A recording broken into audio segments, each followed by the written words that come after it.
Gram panchayat निवासपुर के सरपंच पद पर खड़े हैं संगवारी हमार भरत वैष्णव भैया, जेखर चुनाव के चिन्ह हवै चश्मा के छाप, वही में मुहर लगाना है, भारी बहुमत से विजयी बनाना है संगवारी हो।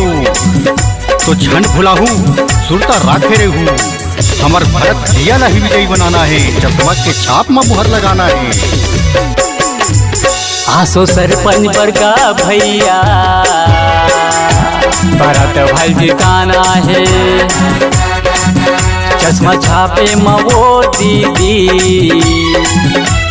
मोहर लगाना है।